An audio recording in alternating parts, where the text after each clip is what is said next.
Welcome to Episode 8, The Bowls, Seals, and Trumpets of the Great Apocalypse. Hello, fellow watchers. I'm grateful you've joined me today because we're about to confront a truth that demands our full attention. A truth that echoes through time and trembles in our bones. I'm Dr. Stephen A. Wiley, a pastor, and your guide through our series Apocalypse, How to Survive and Thrive in the Coming Tribulation. In this episode, Episode 8, we're unraveling the 7 seals, 7 trumpets, and 7 bowls of revelation, 3 cascading judgments that will redefine humanity's story. These aren't distant prophecies. They're the most cataclysmic moments ever to scar the earth. Are you ready to walk this path with me? Let's step into the storm together. First, a reflective aside. The book of Revelation, fully titled The Apostle John's Revelation of Jesus Christ, often speaks of the world. But does it mean the entire planet, home to over 8 billion souls as of today, or a specific region, perhaps centered on Israel in the Middle East? Asia houses 60% of us, 4.5 billion people. Africa 18%, 1.3 billion people. Europe 9%, 1 billion people. And so on, down to Oceania's 1%, 40 million people. Some of the judgments that we'll explore, like poisoned waters or severed trade, will grip every continent, while others, like hiding in caves, hint at a more localized fury. Since from Israel dull the blow, or will no corner escape God's gaze? Let's hold that question as we dive in.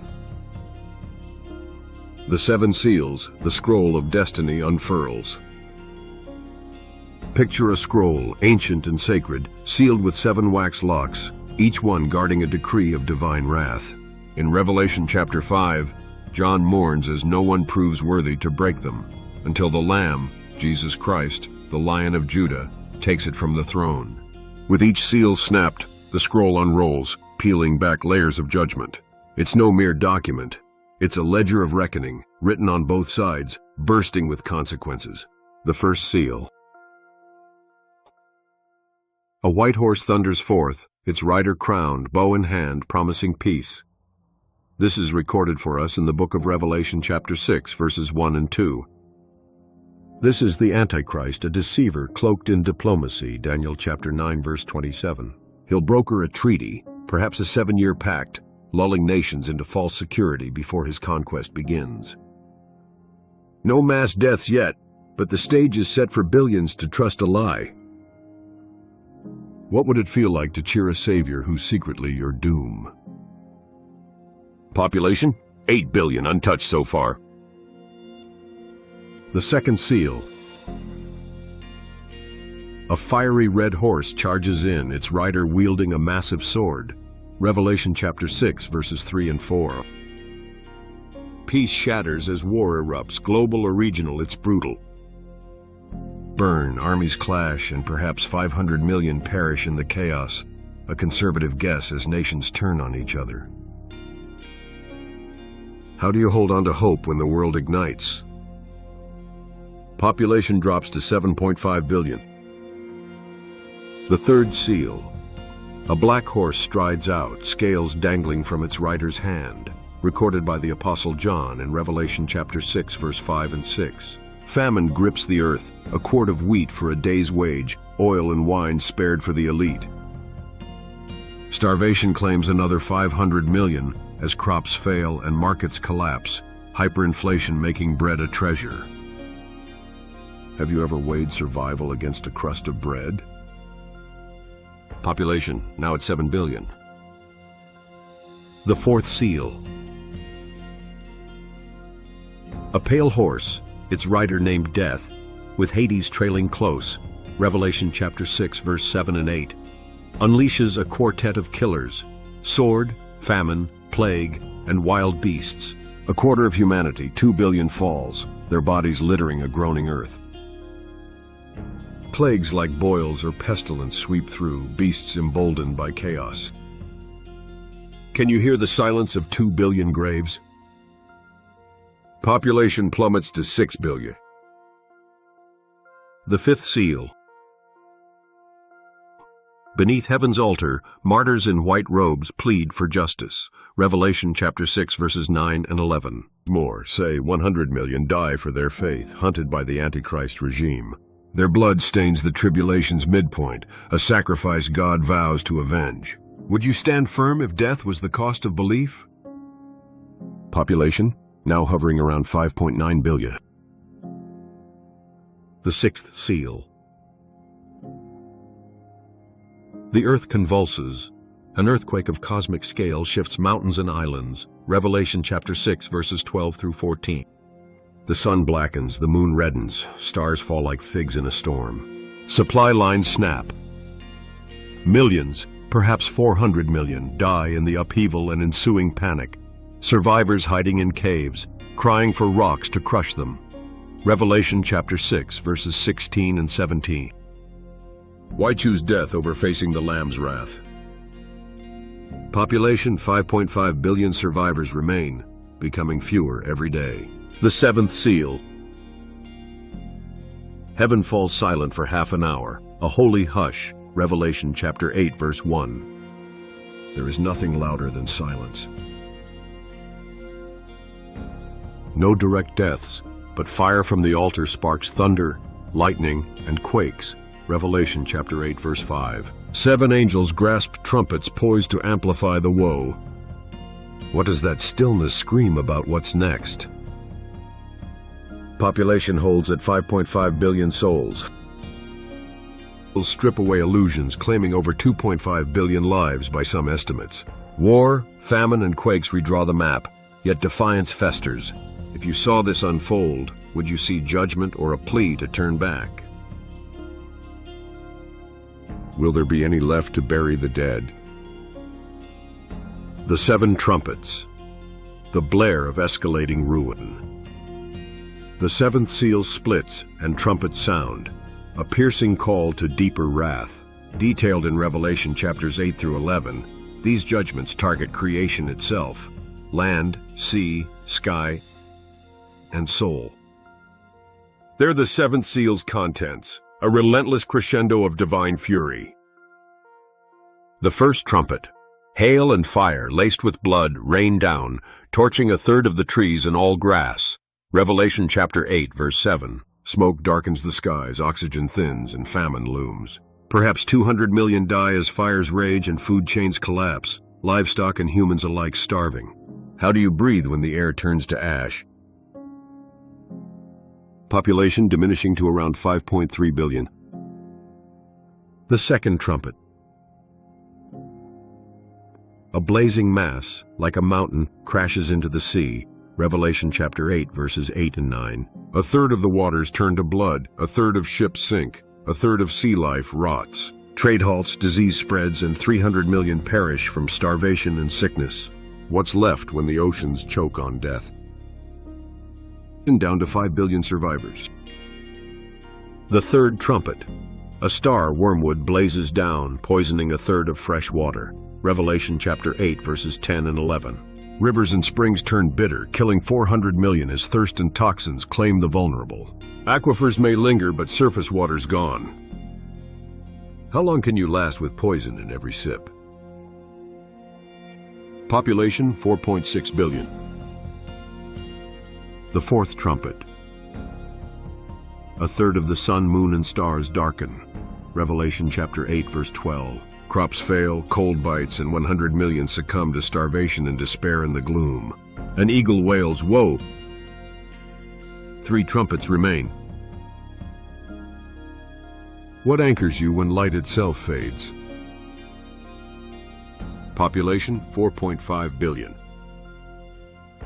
The fifth trumpet, a fallen star, unlocks the abyss, releasing demonic locusts. Revelation chapter 9, verses 1 through 11.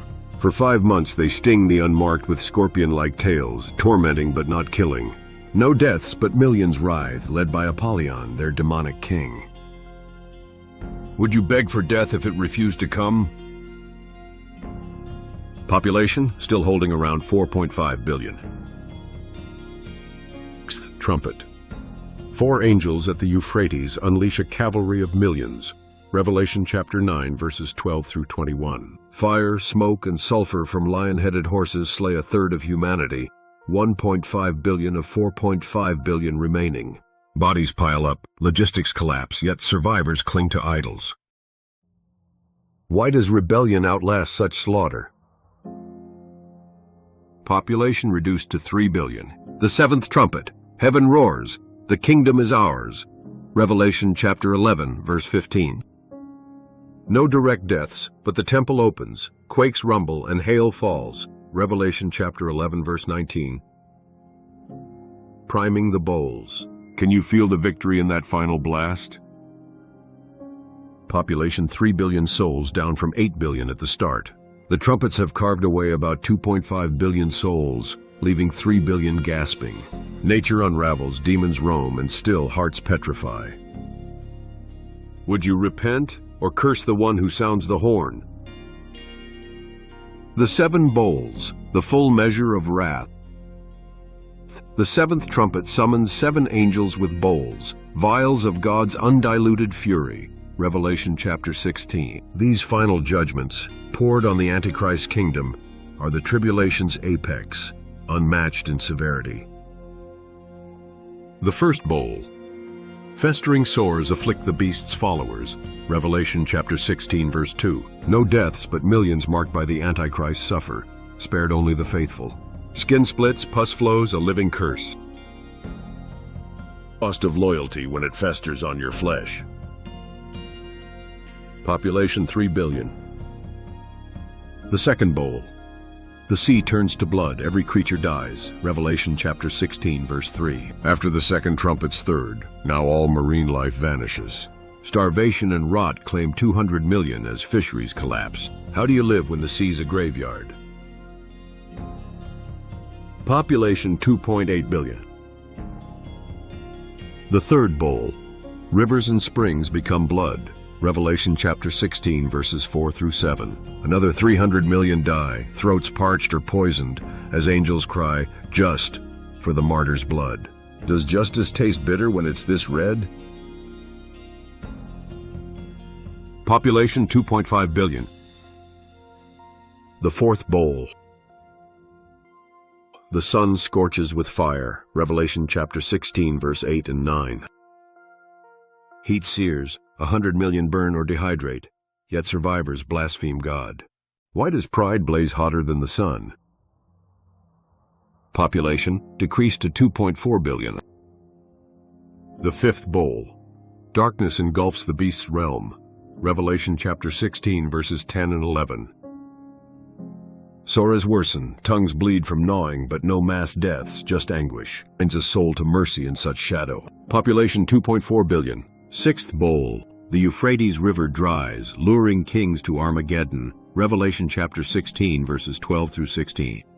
Demonic frogs deceive, but deaths wait for the battle. Some say 50 million die in skirmishes. How do such lies march millions to their end? Population drops to around 2.35 billion. It's still a lot of people, but we started off with 8 billion. The seventh bowl. It is done. Echoes as quakes split Jerusalem. Cities fall, islands drown, and 100-pound hailstones crush. Revelation chapter 16, verses 17 through 21. Perhaps 350 million perish in the chaos. Babylon collapses while heaven sings. Can you stand under that final deluge? Population now at 2 billion. The bowls have claimed nearly 1 billion more, leaving 2 billion souls from 8 billion.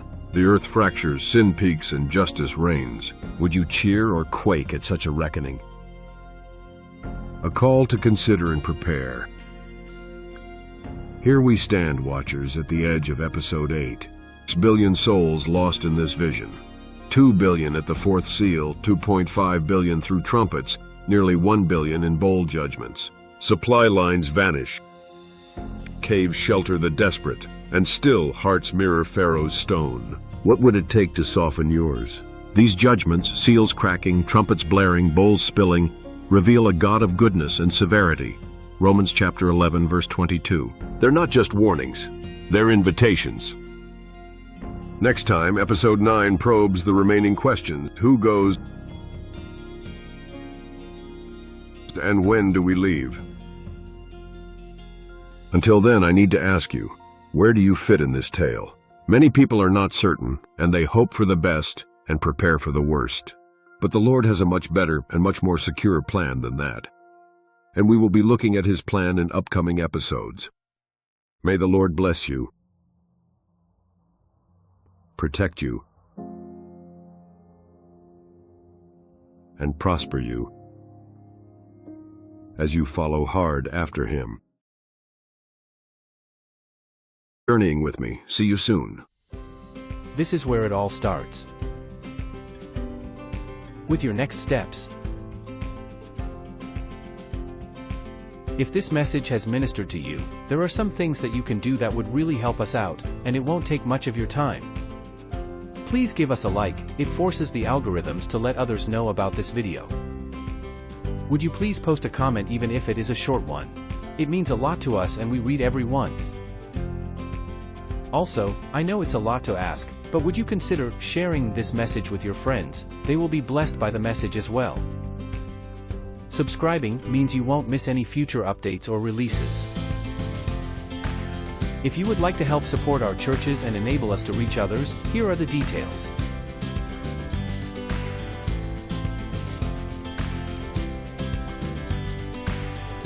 Scanning a QR code is not difficult, but every phone is a bit different and you will just need to figure out your system's way of doing it. Some countries outside of the United States use a different system to transfer funds. If you are familiar with this, you know how easy it is to use. Zelle is the fastest way to send money inside the United States, and it is free to both of us.